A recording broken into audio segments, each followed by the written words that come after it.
Hi, bestie. Welcome back to Living with Ease. I'm filming at night tonight. I was going to film this morning, but I had the most unbelievable night of my life. I called my mom. Thank God my parents are on East Coast time because I almost took myself to the emergency room this morning because basically I've been feeling a little constipated and they have this thing called Mag 7. You can get it at Erewhon or Amazon, like any like natural grocery store, whatever. And it's supposed to like kind of cleanse your body and like get any like whatever. If you're backed up, it gets you unbacked up. And I've taken it before and it solved the issue. But last night I took my typical 3 capsules of Mag 7 with a glass of wine. And I think maybe that's where I went wrong. And I woke up at 2 a.m. this morning with the most, I don't even want to, sorry if you don't want to listen to this. I'm just going to get into the details though. Like, it was not even normal diarrhea. It was literally just like water coming out of my butt for literally from 2 a.m. to 5 a.m. And I was like, this cannot be healthy because at this point, like I was going every 10 minutes for like a 4 or 5 hour period. And I was convinced I was going to like die of dehydration. So then like at like 3 a.m. I went and like drank some electrolytes and then that got things running through me even faster. And I was convinced I was going to like die in my bed from like diarrhea. But, and I couldn't even go to sleep. That's where I'm getting at. I could not go to sleep because I was scared if I fell asleep, I would either die or be like diarrhea myself in my bed because I was having such crazy diarrhea. So that being said, I did not sleep at all last night and I was not able to fall asleep. So I just like got stuff done I had to do in the morning.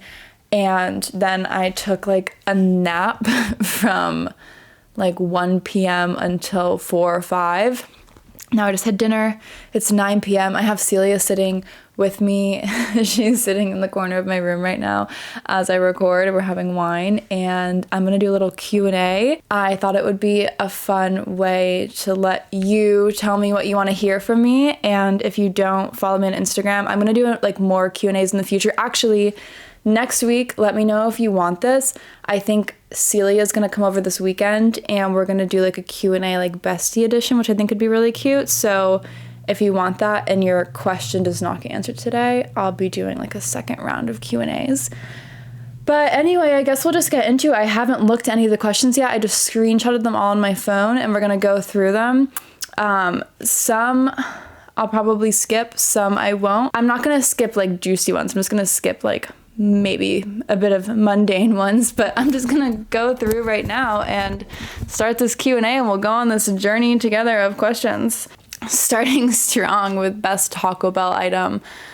Like I just feel like, I don't know if anyone cares what my favorite Taco Bell item is, but my favorite Taco Bell item, short and sweet, is a cheesy roll-up. And I like to get a side of sour cream and then I take hot sauce, I mix it in the sour cream and I dip the cheesy roll up. Like I could eat that for the rest of my entire life. Hi bestie, I'm a 1L at Brooklyn Law right now, about to take my first final. Do you have any advice? First of all, I love talking to other people who go to Brooklyn Law. I actually had someone message me yesterday and say they applied because of me and I think that's the cutest, sweetest thing. 1L finals were the scariest thing to ever happen to me. I remember my first like final season ever, I was so scared and so convinced I was going to fail out of law school because you've never taken a final before. And if you don't know, in law school, your only grade is your final exam. So there's a lot of pressure on final exams. But I would just say, I mean, my best advice for finals, when you are studying and you feel like you've reached a point where you're just going to explode, and I know you'll get there and I know you'll know what I'm talking about. That happened to me so many times studying, and then I tried to push myself to study more and go further when I started law school. And I would never retain any more information when I was feeling that way. I would just start to freak the hell out and like panic more. And it would end with me like sobbing, calling my mom, being like, oh my God, like I cannot do this. And then I would like take an unintentional break where I'm just stressing the hell out.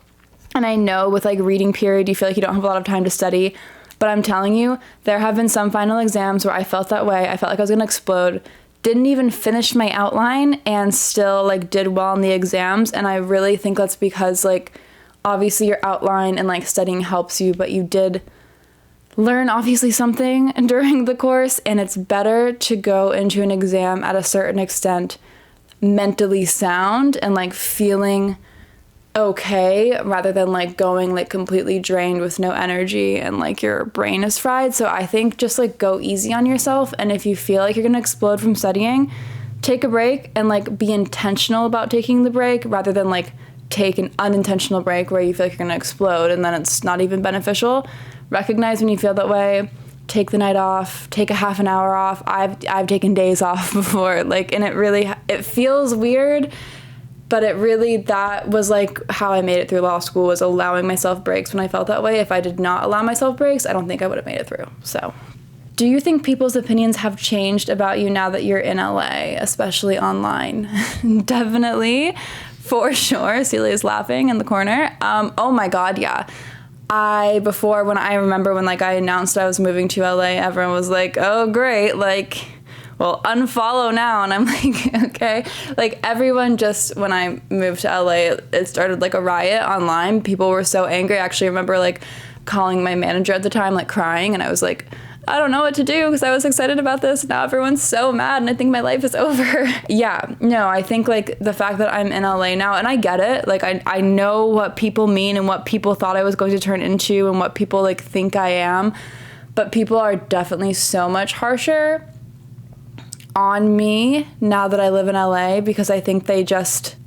I don't know, the hard thing about like being online and doing social media is people are going to perceive you, and that's something like I've struggled with for so long, and I try to just like let it slide because at the end of the day, like, I'm putting myself out there so people are free to perceive me however they want. But there's like this weird subsect of people who follow me on TikTok who perceive me like I'm just like this like loser because like I graduated law school and now I'm doing nothing, and I just like let that all go to waste and I'm such an idiot, and then I moved to LA and now I don't have a brain, and I literally get comments being like how stupid I am because I just like live in LA and I'm like brainless and don't do anything all day.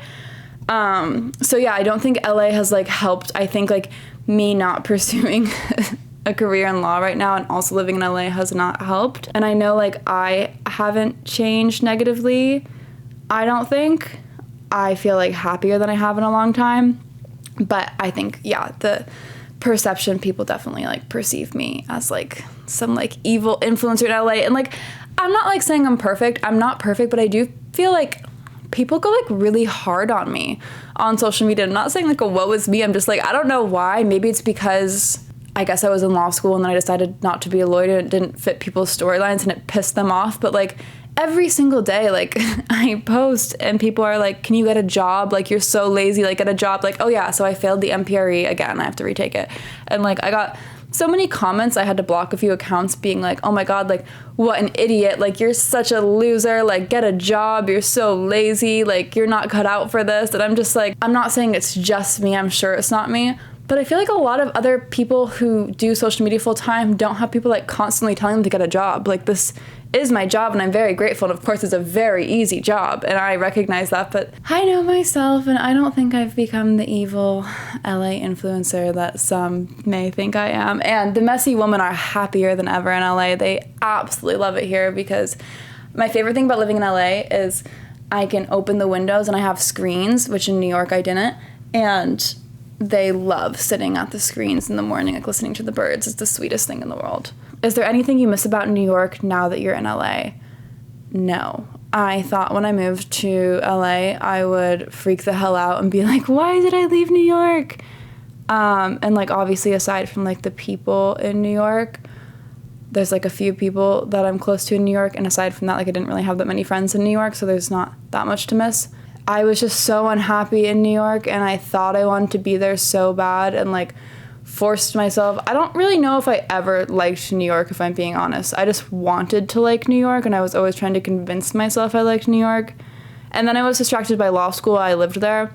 Was like, oh, I'm just unhappy because I'm in law school. But life for me was just like, I think the quality of life is lower in New York. Like, I do think it's like one of the greatest cities in the world, and I'm not like putting that down. I know I'm gonna get like attacked, but like I like being able to drive to the grocery store, And I like to walk in and then get my groceries and then roll my cart to my car. And maybe that's because I grew up in like a smaller town and like I'm just used to that. Like I love the simplicity. And I'm not saying like LA's like simple, but like I love that I can like do mundane things like that. And everyone was like, how could you leave a walkable city? But I mean, I love walking, but I like walking when I want to walk. I don't like walking with like 50 pounds of groceries on the way home when it's raining. Do you know what I mean? And I also just feel like in New York, of course there are other things to do aside from drink and shop, but I found myself and like the people that I was hanging out with, like there wasn't really anything else to do in like the group I was with except for drink and shop. So I was like getting so drunk all the time and like spending a ton of money, and it wasn't a healthy lifestyle for me at all. So if I could change one thing I did in the past year, what would it be?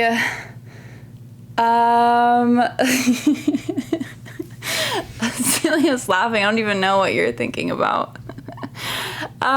If I could change one thing in the past year, what would it be? I actually know exactly what it would be. I know exactly what it would be. So about like 3 weeks before I moved from New York, I went on this crazy bender with my friend Alex, who was visiting.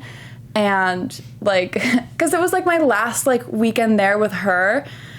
And oh my God. So basically like rewind like a few years before, like right after the pandemic hit, I like brought this weird as hell guy home with me, and we like hooked up, and I was like on a bender then too.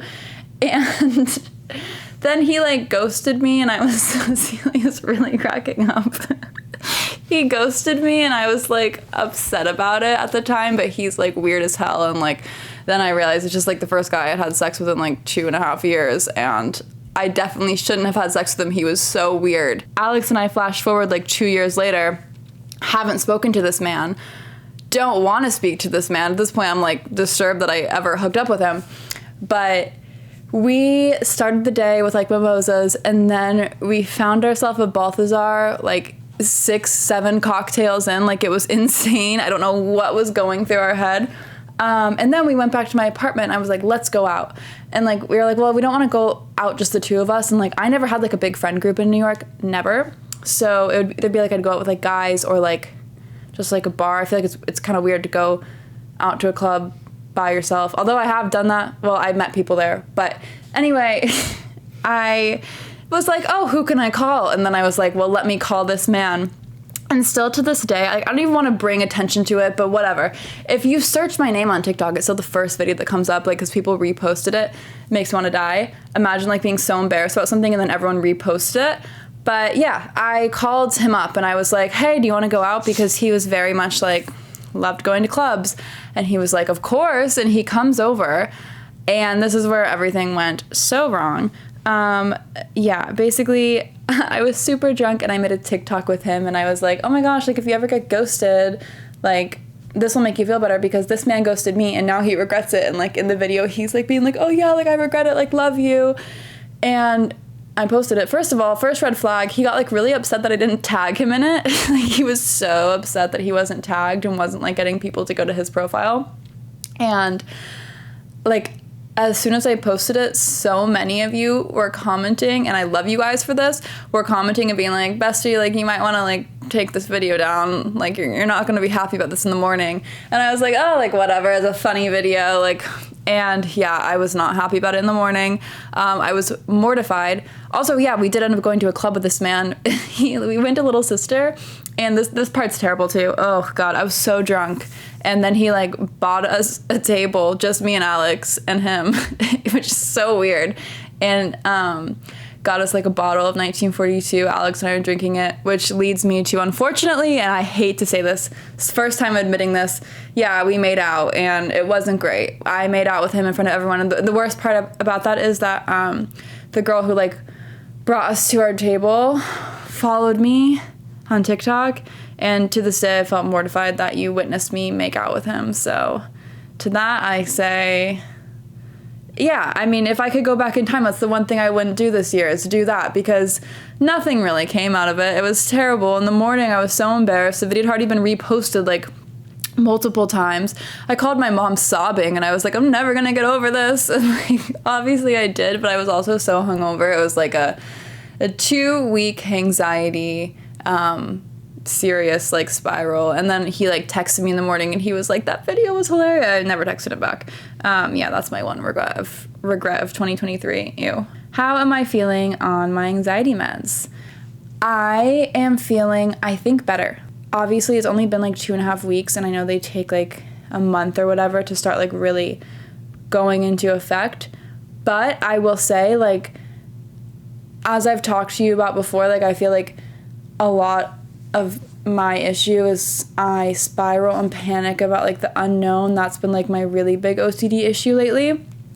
And lately I've been like kind of like, instead of being like, oh my gosh, like what if everything goes wrong? Everything's gonna go wrong. Like I can't sleep. Like my life is like gonna end. Like I kind of am just like, why would I be having these worries? So I think either it's like total placebo effect or it's starting to work. But I think it's starting to work for sure.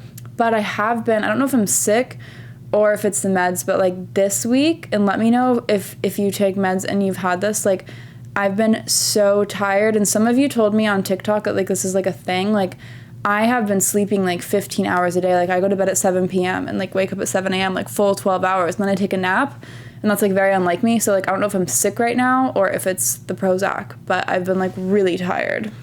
Love the breakup app. Has your perspective on hard drugs changed since being a teen? Definitely. Oh my God, so much. When I was a teen, I talked about this with you in like a few episodes prior, but I made doing drugs my entire personality and identity, which I think is why for so long I like held on to the fact that I did drugs, because like this is so lame, but like I wanted people to know I did drugs. Like I loved it, and I loved that, like, I don't know, because I was a weirdo in like 8th grade and all my friends dropped me, and then no one wanted to talk to me in 9th grade, and like then all of a sudden I was like the cool girl who didn't care and did drugs, and I just felt like it became my whole identity, just being this girl who didn't care, and like there were like all these rumors about all the drugs I was doing, and I just thought I was so cool for doing coke and doing Molly and doing other things, and I've never thought I was better than anyone else, and I never will think that way, but it made me think I was like cooler than other people, because I'm like cooler than the people who are like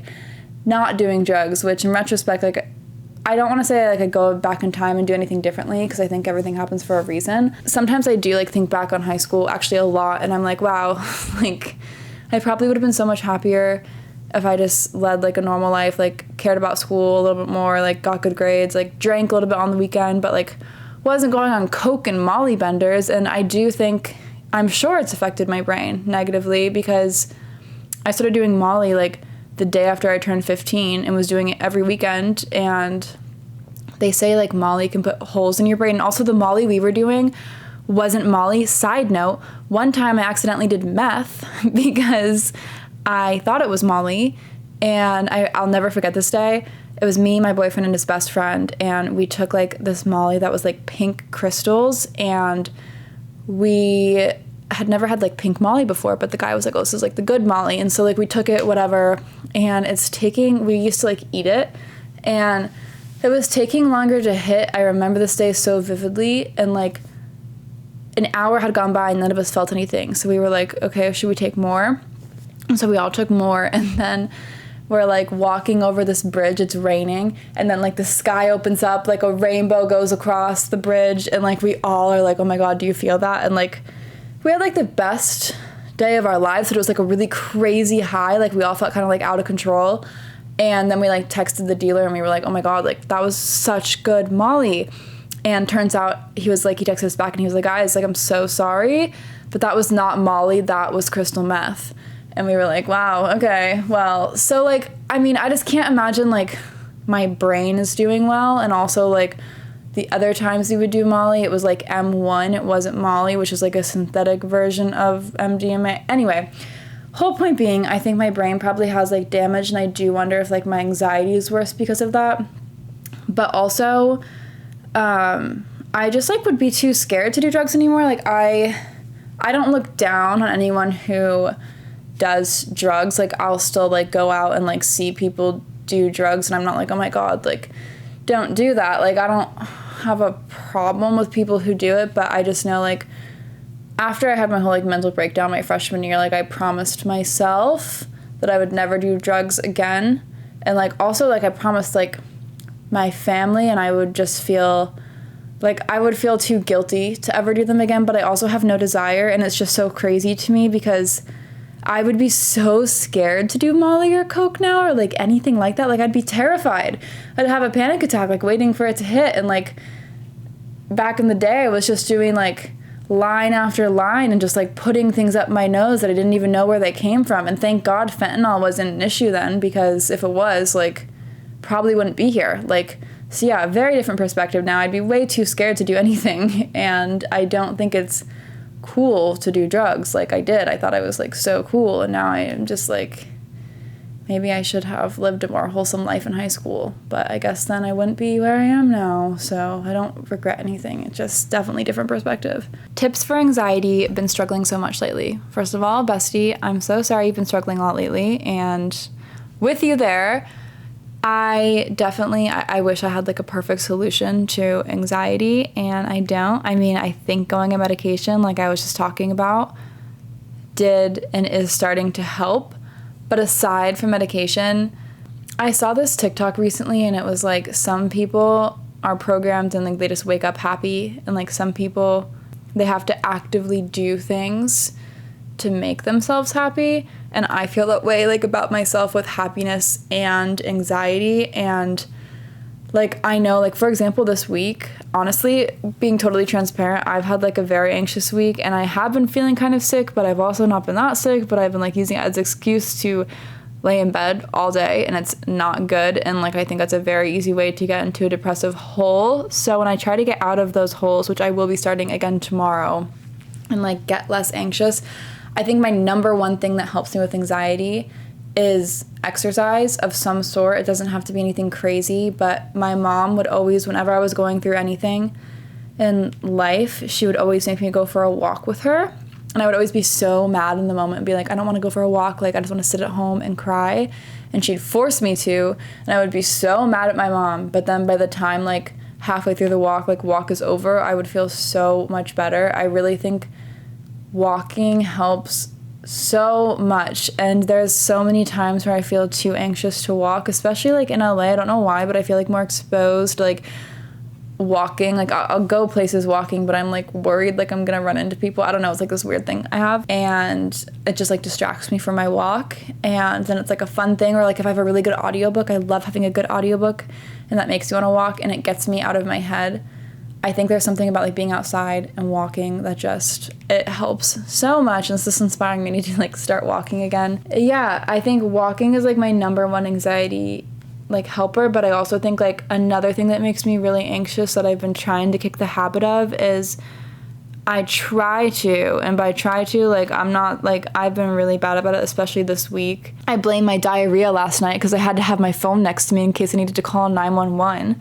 But I like try to not sleep with my phone in my bed, because if I do, then like I will fall asleep. I've had this really bad habit the past few weeks where like I'll fall asleep scrolling on TikTok, and then I'll wake up to like the same TikTok I fell asleep to like 8 hours before, still playing on my phone. And so I just noticed such a difference in myself if instead I wake up, I go have some water, have some breakfast, have a little coffee, and read a book. Like a slower start to the morning without your phone helps so much. When I'm feeling really anxious, and like Celia makes fun of me for loving this so much, but it really does help me, I will go in the shower and like intentionally in the shower, when like the water runs over me, I'll pretend that it's washing everything I'm anxious off like out. It doesn't always work, but I like to think that it's like washing my anxiety down the drain. And then you like get out of the shower and you like feel fresh, and like, oh, and cleaning helps my anxiety so much. I'm not sure if that's like a healthy outlet for my anxiety, but I feel a lot better in a clean space. But I like over clean, which I think is like a symptom of I don't know. So anyway, sending you love. Okay, this is kind of going off the last one, but how do you get the motivation to not rot in bed every day? when I'm depressed. It's all I do. This week, I have been rotting in bed every single day. Like, it's crazy. Like, I mean, I didn't get out of bed until 8 p.m. today. So I have been rotting in bed, and I get in phases like that. But what I do, and like my plan is, because like I'm planning to not rot tomorrow, I'm going to go to bed tonight, and I'm going to like write a to-do list of everything that I want to do tomorrow and kind of like schedule out my day. And like, it's a lot easier said than done, but you sometimes have to just force yourself out of it and force yourself through the motions. And like, it's easier said than done, because when you're depressed, you don't want to get up. But if you can just force yourself to get up, go outside, get some fresh air, have a coffee, like make yourself do things, you will feel better. So it's really kind of about like, I mean, you have to kind of force yourself out of it. I wish there was a better answer. When I'm trying to force myself out of it, the way I will start, if it's like midday, like I did this yesterday, because I rotted in bed yesterday too, I forced myself to like do a deep clean, and then I showered, and then I was like, okay, now I'm kind of ready to like take on the day. So I think like cleaning your space and cleaning up yourself, and then like getting some fresh air can really help. But I think a to-do list, and then like putting like something to look forward to at the end of the day, like, oh, if I get all this done, then I can sit down and watch like my favorite TV show and have like a comfy snack, like that can help get you out of that depressive rot. But I've been rotting myself a lot lately. So hi, Callie, are you superstitious? Oh my god. Yeah, super superstitious, but I think it's more just like my OCD. Like, I make up my own superstitions. People are like, oh, like if you step on a crack, you'll break your mom's back. I'm like, if I step on a crack, my mom is going to die. So like, I take it a little further, and I make up my own superstitions. Like, I don't believe in black cats being like evil, because I love all kitties. And we actually had a black kitty in our family that was so sweet. So like, I don't believe in like all superstitions, but like walking under a ladder, I'm like, hell no, like I'll never do that. If I ever knock salt over, like I always throw over my shoulder. It's definitely like an OCD thing. My OCD does not let it go, but I'm definitely superstitious, because not even necessarily that I believe in the superstitions, but my brain is like, well, what if? And mine's always like, if I don't do this, everyone's gonna die. So I'm really just protecting all my family and friends out there, so everyone can give me a thank you. Bestie, do you have any tips for managing the fear of panic attacks in meetings, classes? Oh my god, I struggled with this so much in law school. I used to actually call Celia and my mom crying before class my first year of school, because I was too scared to go to class. Because if you have a panic attack somewhere once, you're like gonna have a panic attack there again, because you're not going to, but your brain now expects it. So like, I had my first panic attack ever, aside from like smoking weed, in my Civ Pro class, and it was so bad. And ever since then, it was like such a scary feeling. I was so scared to go back to class, and like I would be scared for teacher meetings. I've even been scared like going into meetings with management. I'm like, am I going to have a panic attack there? Like, if you think you're going to have a panic attack, then unfortunately, like, your brain will, like, convince yourself you're going to, and then you're going to. So some things that really helped me, I mean, in law school, when it was really bad, I completely cut out caffeine, because, like, I was having such bad panic attacks. Like, I could not drink caffeine. So that helped, and I would, like, do breathing exercises before class, and, like, let my friends know that they all knew I was like scared of having a panic attack. So that kind of made me feel like safer, because I was like around people who knew like I was scared I was gonna have a panic attack. But in law school, I would always in my backpack have sour candy with me, because there's like science behind, like if you have something really sour, really spicy, it will stop a panic attack in its tracks, because it like distracts your brain from the panic attack. So I would always, everyone would make fun of me, but I would always have sour Skittles in my backpack, and like they did save me, because it gives your brain something else to think about. And something else that helped me, I kind of like read about panic attacks and like why they happen, and like, don't quote me on this, because I'm not gonna like say it perfectly right, but basically like we have panic attacks apparently because like we evolved from like years and years and years ago, when we were like hunter-gatherers, whatever. We had to have a really strong fight or flight instinct that was so easily triggered, because like we had to protect ourselves. But as we evolved, like we didn't get rid of that like intense fight or flight instinct. So our brain still has that and will like trick us into thinking we're in danger and then make us feel like we need to flight when we don't. So I think like reading about that and like understanding that it's like just your brain basically pulling a prank on you, like a stupid, silly trick, helped me, because I'm like, okay, this isn't real. Like, I'm not in danger. I am safe right now. Everything's fine. Like, I don't need to feel like I need to flee right now. But I still definitely do struggle with it. And I got subscribed. I got prescribed something from my psychiatrist called like propanolol, whatever, that you can like take. It's like a beta blocker to take before something, like any like meeting or like going to the grocery store, anything that gives you anxiety. I used to get panic attacks at the liquor store all the time. Like, anything that gives you anxiety, you can take it before and it will like kind of slow your heart rate down or something. I don't know. Don't quote me on that, but it's supposed to help with panic attacks. So, do I want kids eventually? I want kids so bad. I would have a baby right now if I could. And I joke about this with my mom sometimes. I'm like, what if I just went to like a sperm donor and like got artificially inseminated? Wow, that's crazy. Celia just DM'd me like this thing of like what my 2024 Christmas will look like with like a baby. But yeah, no, like I would love a baby. Like I would have a baby right now. Obviously, ideally, I'd like to have a baby. Like sometimes I hate when my mom says this, because like I'll joke to her like I want a baby now, and she's like, well, you can always make that happen. Like you could go get artificially inseminated. And I'm like, yeah, I could. But I mean, like, I really hope, and obviously, like, I'm not saying this in, like, a shame to people who have done that, who, like, don't have a partner to have a baby with. Like, that's great, and maybe I will be in that position, too. But I, like, ideally, like, would like to be able to have a baby with someone I love. Like, you know, like, I don't want to be a single mom if I don't have to. And that's not talking down on single moms. That's just, like, ideally, like, I'll do what I have to do. One way or another, I'm going to have a baby. Whether that is I get artificially inseminated by myself. But I'd prefer to have a baby with someone that I love. Let's see. But yeah, I wanted a baby since the day I was born. I love babies. How do I deal with loneliness and FOMO? I used to get such bad FOMO and used to struggle so much with being lonely. And I did a whole episode on this if you want to listen to it, about like being your own best friend. But just to kind of shorten up and sum up what I said there, I don't get FOMO anymore because I'm happy with myself and I like hanging out with myself, and I do really think of myself as my own best friend, and I just think it's really fun hanging out with myself. And I used to get crazy FOMO. Our senior year of college, we were crazy. We literally went out every single night to either, if you're from Boston, we'd go to Bijou or the Grand every night, because like every single night there'd be like someone there, like Steve Aoki or like Nelly, and we were like Drake, like we were like, we have to go. And we'd go out every single night because we were scared we'd miss something. And I mean, like, yeah, like they were fun, but all of the nights like definitely blended together and none of them really stuck out. And I wouldn't really say like if we hadn't gone, we would have really missed out on anything except maybe been less hungover in the morning.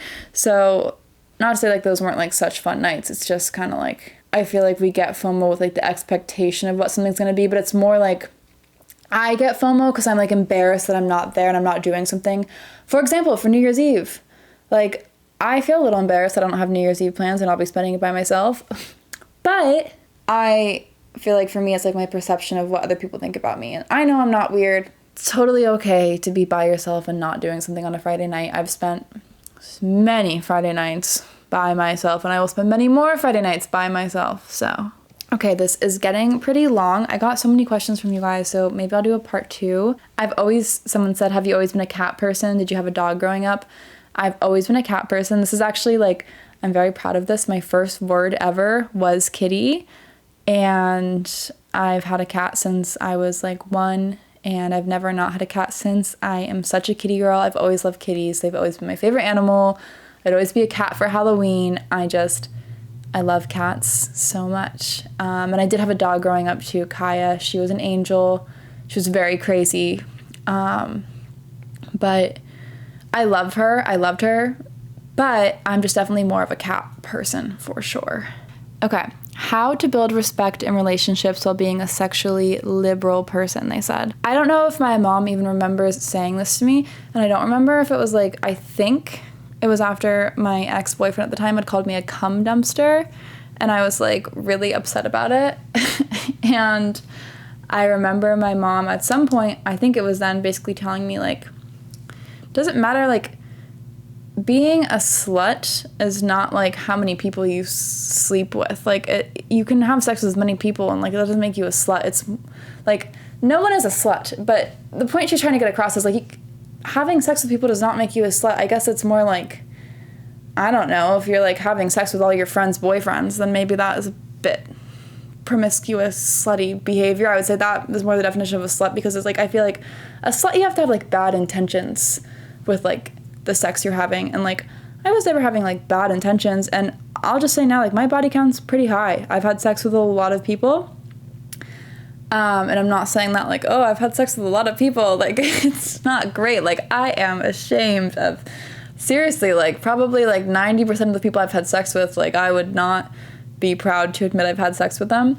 That being said, like I think it's such like a stupid social construct that like girls can't have sex with people like guys can. Like if guys have sex with a bunch of people, it's cool, but if girls do, it's like makes you a slut. Like I don't agree with that. And I think have sex with as many people as you want to have sex with, and I don't think that says anything about you other than you're having fun. And just try not to get STDs and try not to get pregnant if you don't want to get pregnant. I have had chlamydia twice and it was all good, no big deal, just took a pill, but try to be careful. And I don't know, sex is just sex. It's something fun to do here and there. I mean, not all of us are doing it all the time. I'm pretty celibate myself right now, but maybe in the future I'll find someone to eventually have sex with again, and that will not say anything bad about me. Oh, but my whole point with like how do you build respect, I just think like you should never not have respect for that. And just like you can only really not have respect if like you don't respect yourself. Like if you respect yourself, it makes it harder for other people to disrespect you. Like if you're like very strong, confident, like you don't disrespect yourself and like don't think of yourself in an unrespectful manner, people aren't going to think about you as disrespectfully, at least in experience. Okay, I got a lot of questions. This is going to be the last question for this episode about how I started social media and like how I grew on social media. And I feel like I've never really talked about this before, but yeah, first of all, I feel like I got in on TikTok at a good time because it was during the pandemic when everyone was on their phones. But I remember like I've always loved like YouTube vloggers and like like all like lifestyle content. Like I've always loved that so much. But I would like even pretend like to do little videos, but like it would never be like for real. Like it's something I always loved, but just like didn't even like see as an option for myself for some reason, because I just found it like cringy if I did it. And then I remember like during the pandemic in like May of 2020, I had just finished finals and I was like done with my first semester of 1L, and my friend convinced me to post like a TikTok, and I did like this stupid trend, and I did it, and like it did okay. And then honestly from there, like this makes me cringe so bad. Like I don't even want to mention it because like now it's gonna like bring them up because they are reposted, some of them. But I posted like really cringy, like weird as hell thirst traps for like the first few months on my TikTok. I have no explanation for them. I don't know what was going through my head. I was just being so weird, and they're so embarrassing, and I hate that they exist. But you know, it got me to 100K, part of the business plan, I guess. I did thirst traps, and like my following was so creepy. It was all like these creepy old men who would just comment like these disgusting things on my profile. And then one day it never made me feel good. I like felt so grossed up by what I was posting. I don't know why I was doing it.